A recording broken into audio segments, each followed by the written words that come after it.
ഇപ്പോൾ നമ്മൾ കാണുന്നത് ലോക് ഭവനിലേക്ക് വി.ഡി. സതീശൻ എത്തിയതിന്റെ ദൃശ്യങ്ങളാണ്.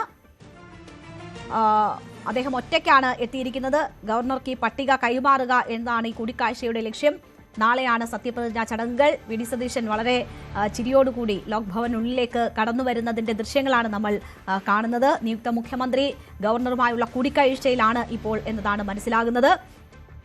സ്വീകരണ മുറിയിലേക്ക് അദ്ദേഹം കടക്കുന്നതിന്റെ ദൃശ്യങ്ങളാണ് നമുക്ക് ലഭിച്ചിട്ടുള്ളത്. അതിനുശേഷം ഗവർണറുമായുള്ള കൂടിക്കാഴ്ചകൾ ഇപ്പോൾ തുടങ്ങിയിരിക്കുന്നു എന്നതാണ് മനസ്സിലാക്കുന്നത്. കിരൺ, ഞാൻ നേരത്തെ സൂചിപ്പിച്ചതുപോലെ ഈ ലീഗിന്റെ 5 മന്ത്രിമാർ ആ തീരുമാനമായി എങ്കിൽ പോലും വി അബ്ദുൾ ഗഫൂറിന്റെ ഈ മന്ത്രിസഭയിലേക്കുള്ള വരവ് കോഴിക്കോടിനും കാസർഗോഡിനും പ്രാതിനിധ്യമില്ലാത്തത്, മുതിർന്ന അവഗണിച്ചത് ഒക്കെ വലിയ രീതിയിൽ ചർച്ചയായിരുന്നു. പരസ്യ പ്രതികരണം അതിൽ ഉണ്ടാകുന്നു, വലിയ പ്രതിഷേധമുണ്ടാകുന്നു. തെരുവിൽ പ്രതിഷേധിക്കും എന്ന് യൂത്ത് ലീഗ് പറഞ്ഞ സാഹചര്യമൊക്കെ ഉണ്ടായിരുന്നു. അതിൽ അങ്ങനെയുള്ള എതിർ സ്വരങ്ങൾ ഉയരുമ്പോൾ അതിൽ കൂടുതൽ ചർച്ചകൾ ഉണ്ടാകുമെന്നതാണ് നമ്മൾ പ്രതീക്ഷിച്ചിരുന്നത്.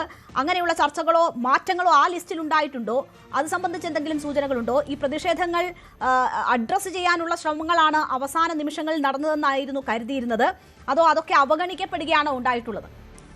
രേണുക, മുസ്ലിം ലീഗിന്റെ പട്ടികയിൽ ഏതെങ്കിലും തരത്തിലുള്ള മാറ്റം ഉണ്ടായിട്ടില്ല എന്നുള്ള സൂചനയാണ് ഇപ്പോൾ ലഭിക്കുന്നത്. അത് ഏറെക്കുറെ വ്യക്തമാണ്, അതിൽ മാറ്റം ഒന്നും ഉണ്ടായിട്ടില്ല എന്നുള്ളത്. ഏറ്റവും അവസാനമായി ലഭിക്കുന്ന മറ്റൊരു വിവരം എന്ന് പറയുന്നത് കെ മുരളീധരന് വൈദ്യുതി വകുപ്പ് നൽകും എന്നുള്ള വിവരം കൂടി ലഭ്യമായിരിക്കുന്നു. കെ മുരളീധരൻ മുമ്പ് ചുമതലയുണ്ടായിരുന്നത് വൈദ്യുതി വകുപ്പിനായിരുന്നു. അദ്ദേഹം 6 മാസം മന്ത്രിയായിരുന്നു. അതിനുശേഷം ഉപതെരഞ്ഞെടുപ്പിൽ പരാജയപ്പെട്ടതാണ്.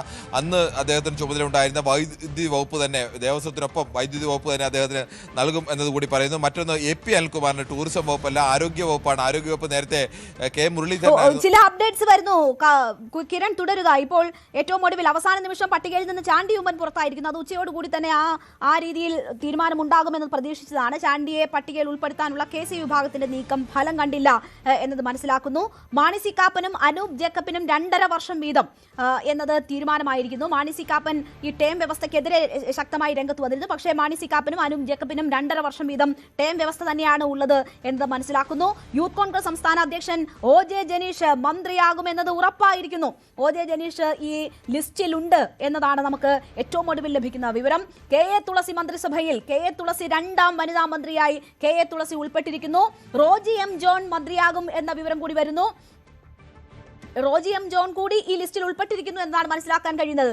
VV അരുൺ ചേരുന്നു. അരുൺ, KA തുളസി ഉറപ്പിച്ചു. കൂടുതൽ വാർത്തകൾക്ക് News 18 Keralam YouTube channel subscribe ചെയ്യുക.